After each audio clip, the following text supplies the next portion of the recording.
this summer with an Alaskan cruise, and while you're there, get up close and personal with the chef, learn his tricks of the trade, and it's all part of a growing trend of cooking cruises. And here to tell us about them this morning is Chef Freddie Bitsoie and Laura White from Holland America Cruises. Come on in this way. Good morning to both of you. Good morning. What a great idea to go kind of enjoy a fabulous vacation and then do something that you love along the way. Yeah. Let's find out what we're going to make this morning. Then I'm going to kind of find out how this all works. But this would be an example of what we would make? It would be a really good example. What I do is I cook Native American food. And what I'm going to do is do a cruise to Alaska.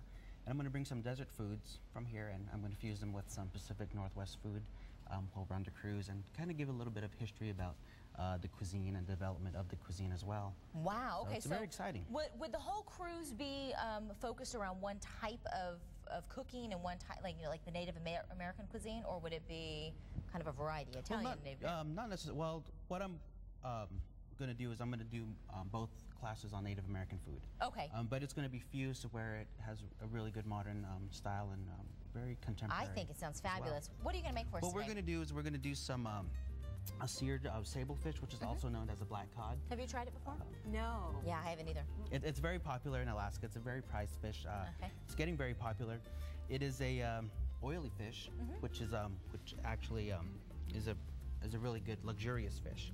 Okay, so the oily fish means that it's more decadent, or yes, it's more decadent. It cook easier? Or? It cooks easier, and it's easier to work with. Okay. And it kind of holds itself together, kind of like salmon. It's a very durable fish. Okay. It's not as flaky. So what I'm just going to do is dummy-proof is the way I like to call it. I can do it at home.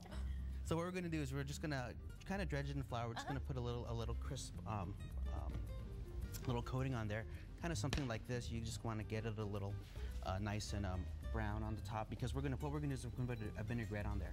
Because it's summer, we want a lighter type dish. We don't want anything heavy. It's true. Kind of fit for the fall, so kind of make everything nice and fresh. And what we're going to add that with is we're going to put that over some tepary beans, which are from southern Arizona, indigenous to this part of the country. I've never tried those before. Yes, they're they're getting very popular these days, and my good friends over at the Toka organization are the ones who provide a lot of the tepary beans. Where can we find them if we're at home and we wanted to? You can find them at tokaonline.org. Oh, perfect. Yeah, okay. And they can send them right straight to your house. So I made a ragu, and what a ragu is a type of a stewed product. So if you have like it's spelled with an O, not with a U. So we just kind of make this little ragu here, and what we're going to do with this here is we're just going to get some beans. We're just going to add them in some water. And very important not to salt your beans, salt any type of beans when you just cook it. So you want to have them cook for about an hour. Okay. Then after the hour, say it's an hour time lapse, we're going to put some tomatoes in there and let the acidity cook out of it. We're also going to put 1 garlic clove in there, and an onion piqué, which is just an onion with a clove inside it. Oh, I didn't know that one either. Yeah. Did you? That's a new one for me as well. I feel like I'm learning a lot. Everything is good, just pretty big, because all you want is the aromatic flavor from the product in here, and we're going to remove them all out. Well, I'm going to have you pause for just a quick second, or keep I'll go preparing. Ahead and finish the vinaigrette right here. Yeah. Tell me about this cruise, Holland America. Is this something new, or is this something that I just didn't know about? Well, the trend in cruising is not just about sitting in a lounge chair for the duration of your trip. People want to be enriched. They want to learn things while they're away. And so what we decided to do was bring in a wonderful, and there's a shot of our beautiful ship too, yes. Holland America line has been around for 135 years, so we have a long history of cruising. Look at that! Whale tails and bears, oh my, lots of wilderness, lots of beautiful scenery that you'll take in during this cruise. And here locally, we decided what a great idea, get people out of the heat of the Arizona Valley, get them traveling with Chef Bitsoie, and get them on a cruise enjoying the sights and sounds of Alaska. So is there kind of a cutoff where if people are saying, hey, this looks fantastic, that they would need to kind of make their decision by, or is this Absolutely. The cruise is coming up quickly. It is July 15th. The trend we've seen this year is a little bit later booking, so people are making last-minute decisions. They're hoping for a better deal, it seems like. Absolutely. But we have been able to blend a great deal in price with the likes of culinary Chef Bitsoie to be accompanying them on this cruise, so that they're learning as well as enjoying. It looks beautiful. If you haven't been on a cruise before, which I haven't, what kind of things should we be expecting, and how do we pack for something like this when saying you've got kind of a specialty cruise. Well, what's unique about Alaska is this is a 7-day cruise. Alaska is known to be a very casual destination too. Oh. So there isn't that usual formality. You don't have to worry about a tuxedo or long ball gowns for formal nights on board. Okay. Lots more easygoing cocktail style clothing to wear. As far as packing, we always suggest dressing in layers. You know, there's this misconception that Alaska will be freezing cold, but it's really not.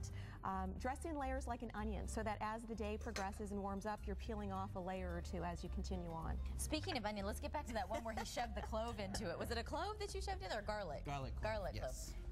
So there we go. So this is what it looks like. Yes, that's what it wow. looks like right And there. you've prepared this.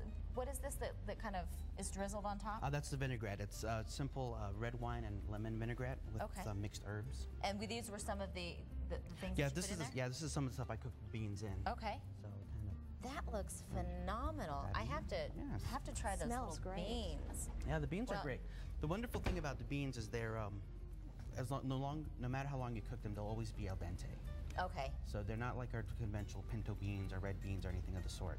So there'll always be a bite to them, and that's what I really like about them. They're not kind of that mushy flavor. How'd you get this gig to be able to go on a cruise and get paid for it? I'm excited. I'm really excited. I gotta for work it, one of those deals. We can talk. We can Chef talk after the show. Bitsoie, did I say that wrong? Yes, Bitsoie. Bitsoie. Yes. I apologize Oh, not a on the problem. onset. I said Not a that problem. wrong. But you may get this recipe to try in your own kitchen for the seared sable fish with herb vinaigrette on our website, as well as more information about the culinary excursion you can go on Holland America. You can find all of that under the food tab and under the links on abc15.com.